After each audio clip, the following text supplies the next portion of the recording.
آقا کا مدینہ دیکھ لینا چاہیے، اپنے آقا کا مدینہ دیکھ لینا چاہیے۔ آئیے نعت شریف گنگنانے کے لیے محمد مظہر الحق مائک پر۔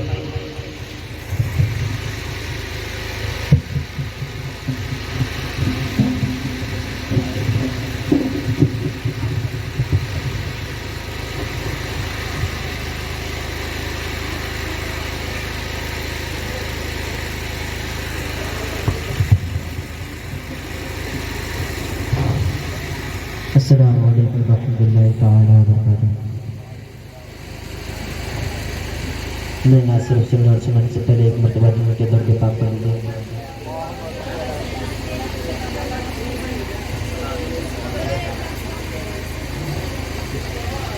ماں جھوٹ بول بول کے جنت میں جائے گے، ماں جھوٹ بول بول کے، ماں جھوٹ بول بول کے جنت میں جائے گے، ماں جھوٹ بول بول کے جنت میں جائے گے، ماں جھوٹ بول بول کے۔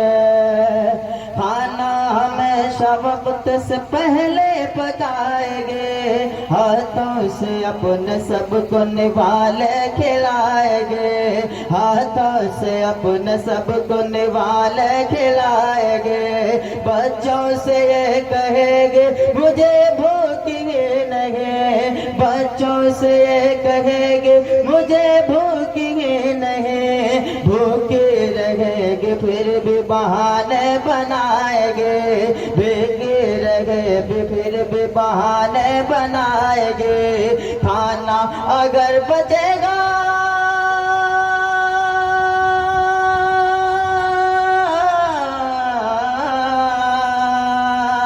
کھانا اگر بچے گا، کھانا اگر بچے گا تو آخر میں کھائیں گے۔ ماں جھوٹ بول بول کے جنت میں جائیں گے، ماں جھوٹ بول بول کے جنت میں جائیں گے، ماں جھوٹ بول بول کے، ماں جھوٹ بول بول کے۔ تہوار ہو تو جائے گی لوگوں کے پاس، تہوار ہو تو جائے گی لوگوں کے پاس، لائے گی اپنے بچوں کی خاطر لباس، لائے گی اپنے بچوں کی خاطر لباس، ہونے نہ دے گی اوروں کو احساس غرب کا، ہونے نہ دے گی اوروں کو احساس غرب کا، ہر غم اکیلے سہ کے رہے گی اداس، ہر غم اکیلے سہ کے رہے گی اداس، اپنے تمام خواہشیں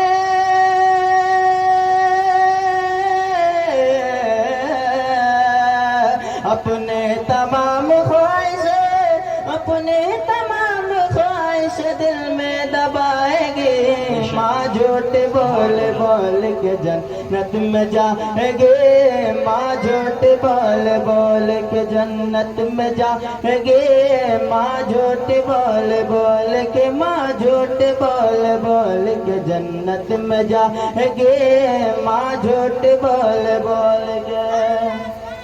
اور بیمار ہو تو درد چھپاتے رہ گئے، اور خود کو تندرست بتاتے رہ گئے، بیمار ہو تو درد چھپاتے رہ گئے، اور خود کو تندرست بتاتے رہ گئے۔ کوشش کرے گی ہر کوشش کرے گی خوش نظر آنے کی ہے گھرے، کوشش کرے گی خوش نظر آنے کی ہے گھرے، لہجے کو بھی شگفت بناتے رہ گئے، لہجے کو بھی شگفت بناتے رہ گئے، جب بھی نظر ملائے گی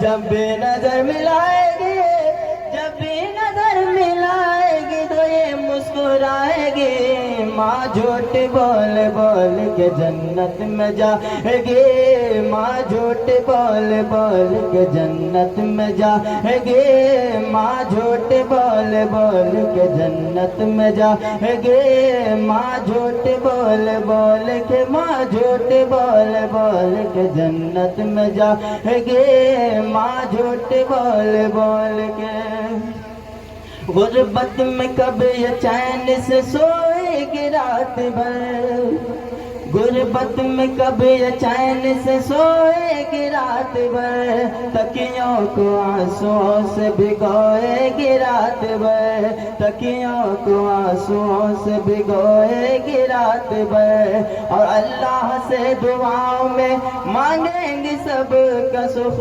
اللہ سے دعاؤں میں مانگیں گے سب کا سکھ بستر میں منہ چھپا کر کے روئے گی رات بھر بستر میں منہ چھپا کر کے روئے گی رات بھر سوجے ہوئے نگاہوں میں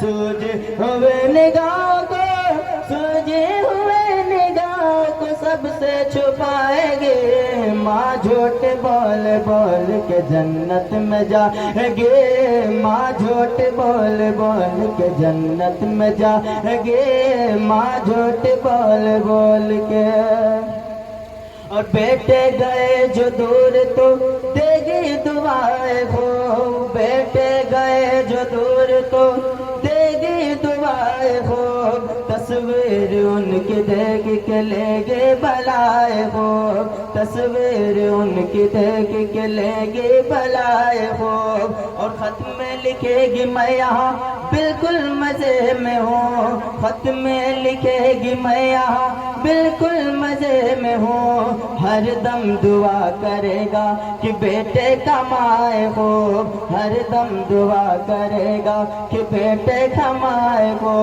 بیٹوں کا خط نہ آئے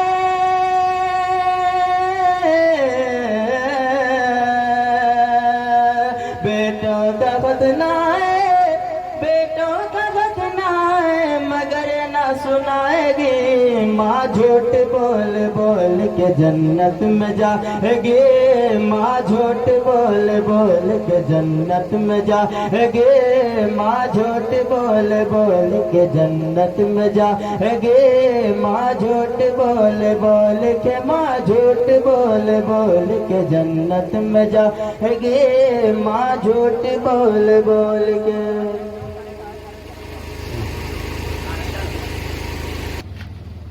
اللہ سبحان اللہ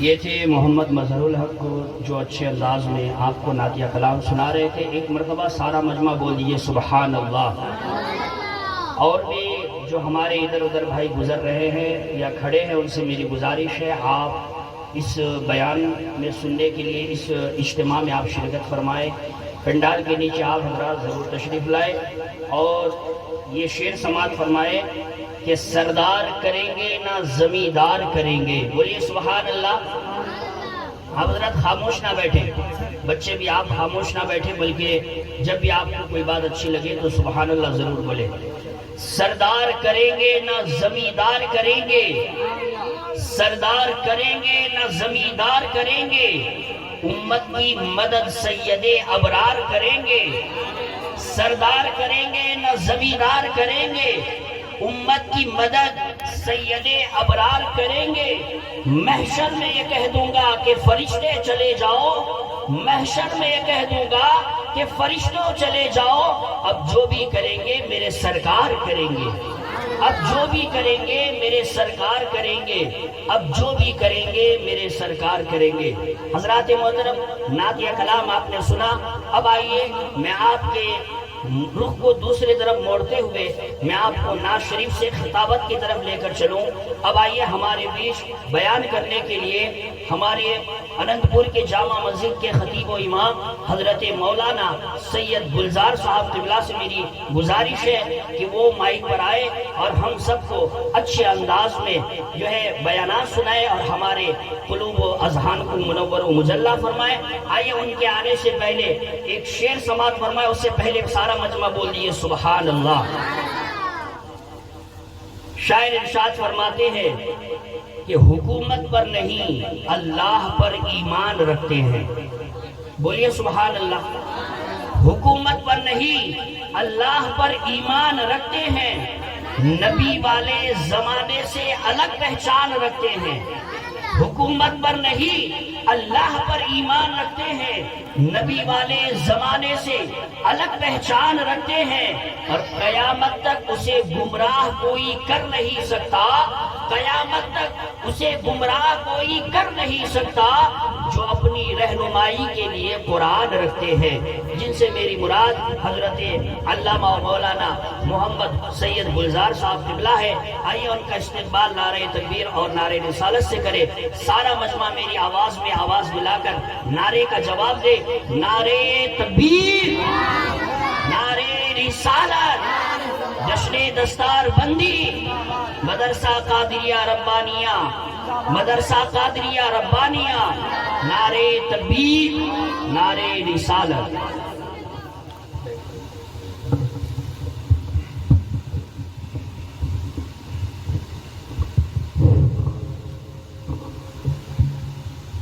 محترم حاضرین اکرام، اسٹیج پر جلوہ فروز علماء اکرام، سادات اکرام، مشائخ، حاضرین، بزرگوں، دوستوں، پیارے بچوں، پردہ نشین، مقدس خواتین، السلام علیکم ورحمۃ اللہ وبرکاتہ۔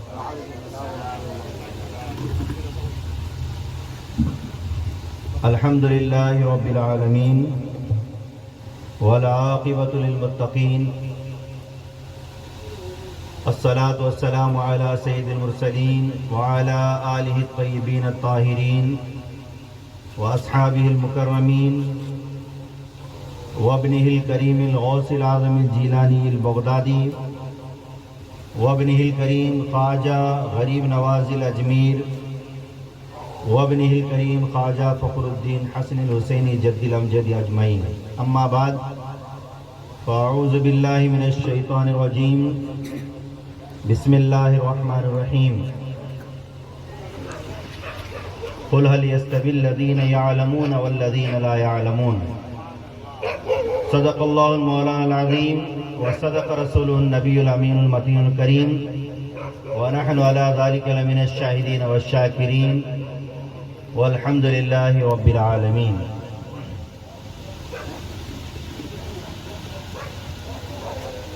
کہ محمد سے وفاتوں نے تو ہم تیرے ہیں، کہ محمد سے وفاتوں نے تو ہم تیرے ہیں، کہ جہاں چیز ہے کیا لوح و قلم تیرے ہیں۔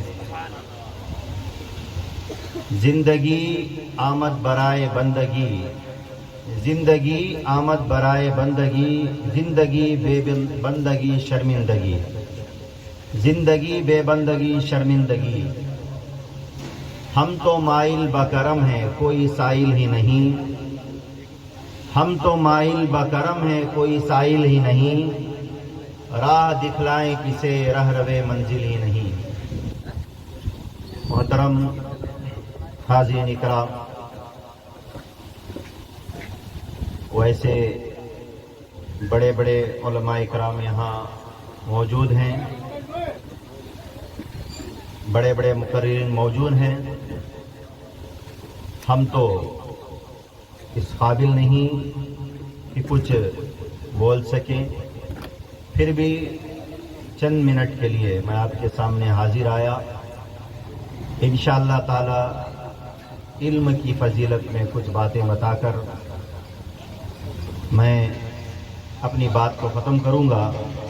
ایک مرتبہ درود شریف پڑھیں. اللہم صلی علی سیدنا شفیعنا حبیبنا نبینا و مولانا محمد مبارک وسلم. صلاۃ و سلام علیک یا سیدی یا رسول اللہ صلی اللہ تعالی علیہ وسلم.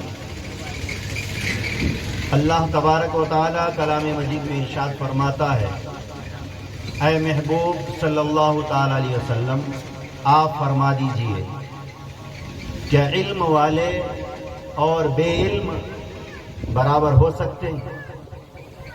یعنی علم ایک نور ہے. سرکار دو عالم صلی اللہ تعالی علیہ وسلم ارشاد فرماتے ہیں کہ طلب العلم فریضۃ علی کل مسلم و مسلمہ، یعنی علم کا طلب کرنا ہر مسلمان مرد اور عورت کے لیے فرض ہے. تو محترم حاضرین، نہیں، اللہ تعالیٰ نے جس کے مقدر میں عالم بننا لکھا ہے، جس کے مقدر میں عالمہ بننا لکھا ہے، اسی کو علم نصیب ہوتا ہے، انہی کو علم نصیب ہوتا ہے. محترم، ویسے میں آج آپ کے سامنے کھڑے ہونے کے اس قابل ہوا ہوں تو یہ ہمارے جد اعلیٰ کا کرم ہے اور اللہ تبارک و تعالیٰ کا سب سے بڑا فضل ہے. ویسے تو ہمارے ساتھ بہت ساتھیوں نے علم حاصل کیا، مدرسے میں پڑھنے کے لیے آیا.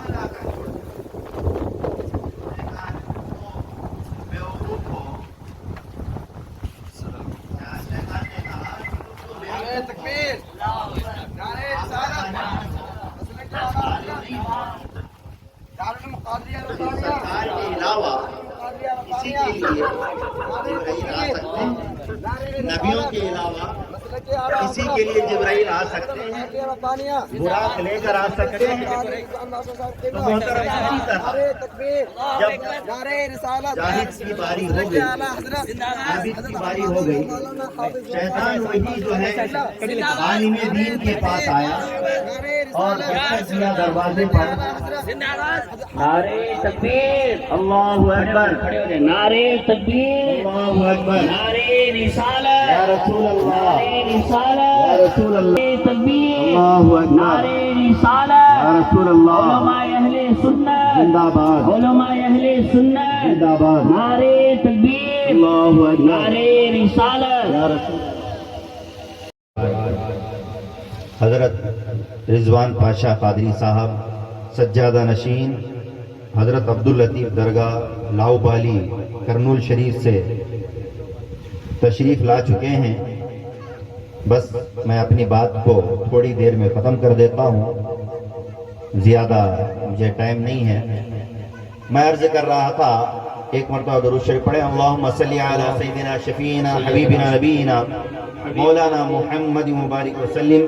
صلاۃ و سلام علیک یا رسول اللہ صلی اللہ تعالی علیہ وسلم. کہ وہی شیطان جو ہے عالم دین کے پاس آیا اور دستک دے کر کہنے لگا کہ میں جبرائیل آیا ہوں اور براق لے کر آیا ہوں.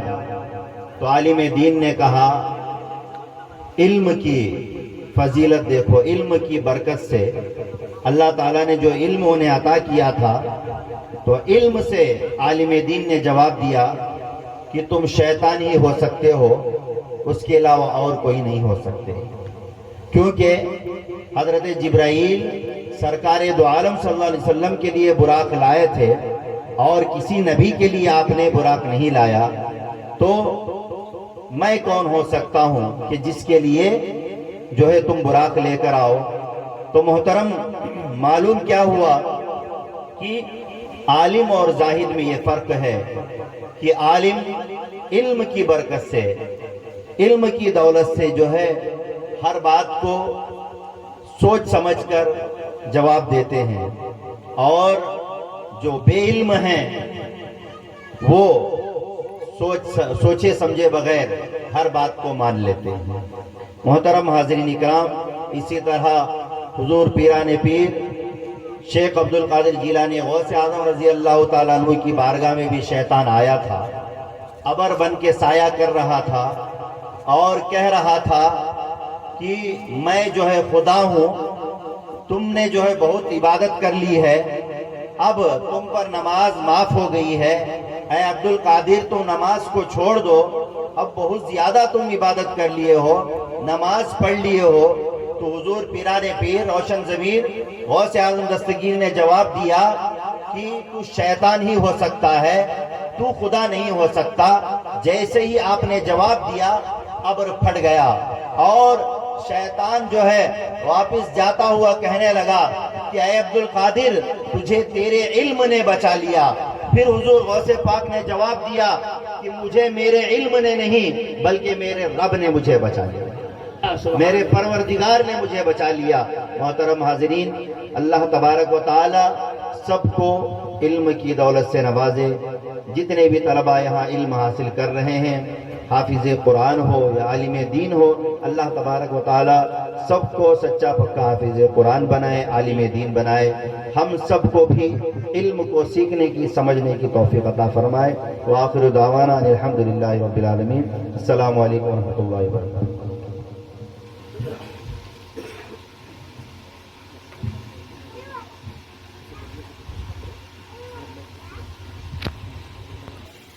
محترم حضرات، السلام علیکم ورحمۃ اللہ وبرکاتہ۔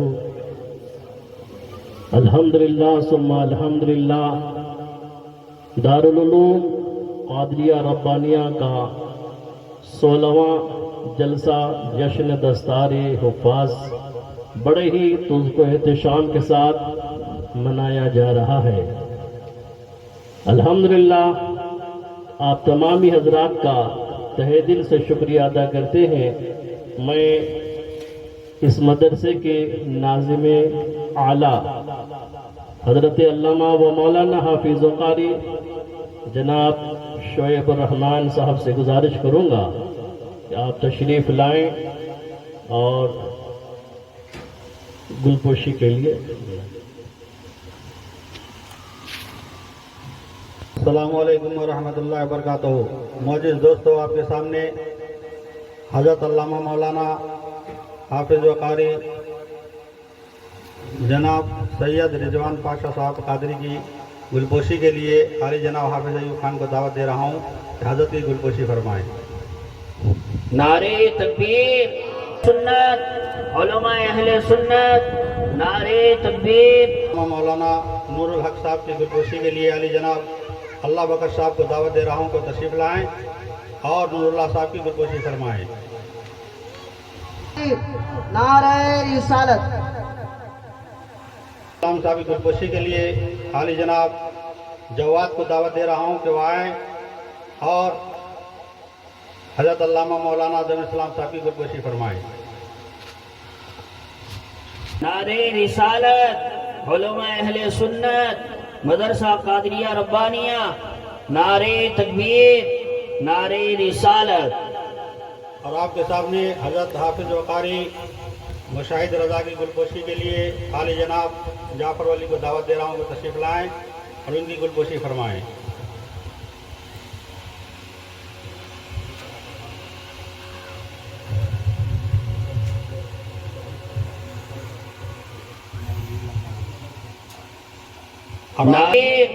نعرے رسالت، نعرے رسالت، علماء اہل سنت، علماء اہل سنت، نعرے تکبیر، نعرے رسالت۔ اور حضرت علامہ مولانا بدر الحسن صاحب کی گلپوشی کے لیے عالی جناب ولی صاحب کو دعوت دے رہا ہوں کہ وہ تشریف لائیں اور ان کی گلپوشی فرمائیں۔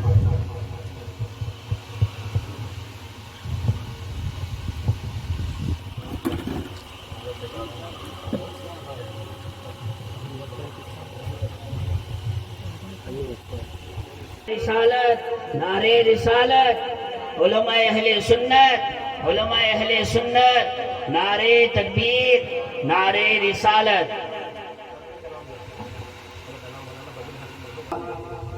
قاسم رضا صاحب کی گلپوشی کے لیے